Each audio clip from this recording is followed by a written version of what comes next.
Do you try to do things the right way? Do you ever notice that that gets in your way? You're listening to Pure Light, where we explore how you can believe in yourself and be happy with who you are so that you feel worthy of your craziest dreams and confident in your power to make them happen. My name is Ailey. I'm a coach, writer, and Kundalini Yoga and meditation teacher. This is episode 86, and it's about how we sometimes set ourselves up for failure. So when I started this podcast, I decided I was committed to producing at least 108 episodes. And I wasn't really sure how I was going to do that because I wasn't in the habit of creating things and putting them onto the internet in a consistent way. But I read a couple of guides on how to start a podcast, and I made a few decisions that I thought would help make it easier for me to keep doing this consistently. So one of the things I decided was that I wasn't going to create artwork for each episode. A lot of podcasts have a different image for each episode, and mine will have the podcast artwork on it because I thought that would be easier.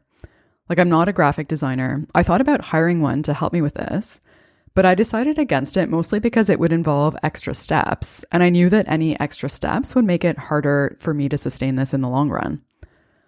And I also decided that it would be totally optional for me whether or not I wanted to share my podcast on social media. And I'm really glad I did that one because earlier this year, other than some automated tweets, I was off social media completely for a couple of months. So if I had made it a rule that I needed to do that in order for me to consider it done, I would have totally failed. I would have quit. So back when I made those decisions, it felt kind of liberating to make them because it made me feel like I was doing this on my own terms, instead of just doing it the way that other people are doing it or blindly following what I thought I should do. And I think that if I had forced myself to do those things, it would have been a lot harder for me to get this far. Like, I probably would have quit out of frustration. But I'm still going now, and I'm planning to hit my target and keep going beyond it. So I'm pretty excited about that and happy I made those decisions so that this wouldn't be a pain in the ass. So you set yourself up for failure when you make things a pain in the ass for yourself. And you make things a pain in the ass for yourself when you have a very specific idea of how things should be done. If you only allow yourself to consider doing something the ideal way, you limit opportunities for success. Because success is based on what you think you should do, instead of what you would feel happy to do. And when you look at things from that perspective, the perspective of what you think you should do, it can sometimes mean that you stay stuck. Because instead of allowing yourself to move forward at all, the mind rationalizes that there's no point in doing something unless it's done the right way. So that may sound something like, there's no point in going to the gym unless I'm there for at least an hour to work out.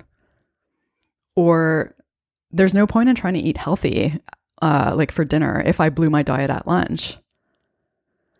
But that kind of thinking is a form of perfectionism. And it doesn't necessarily seem like perfectionism. It just seems like logic. It seems rational.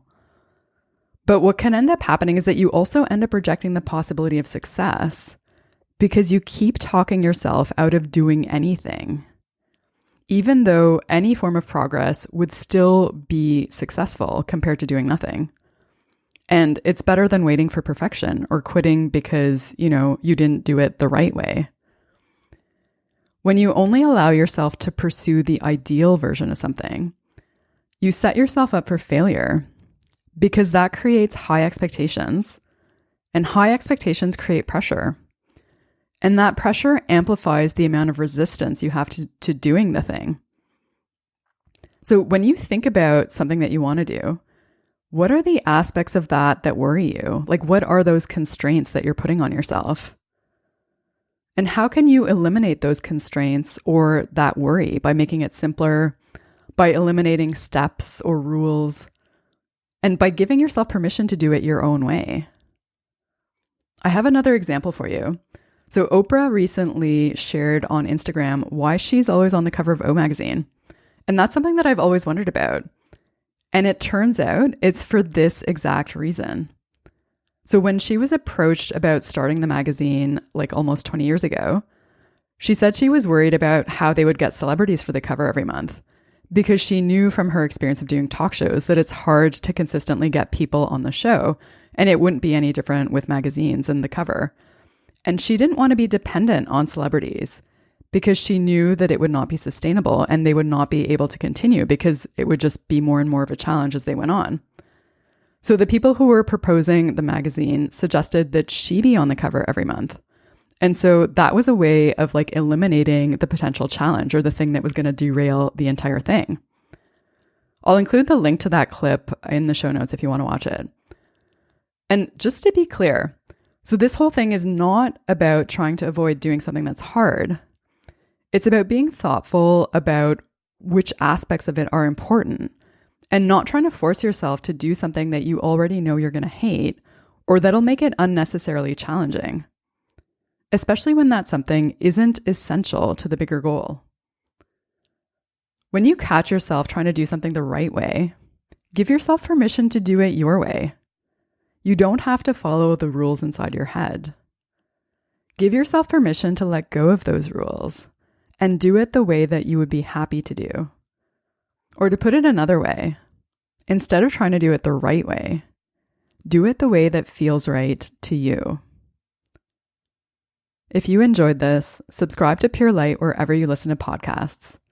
And if you want more perspectives, practices, and tools to help you stop letting stuff like this get in your way, subscribe to get self-love strategies in your inbox every Sunday. Go to purelightpodcast.com. Click on the button that says Get Self-Love Strategies. Thanks so much for listening. Until next time, may you be guided by your light.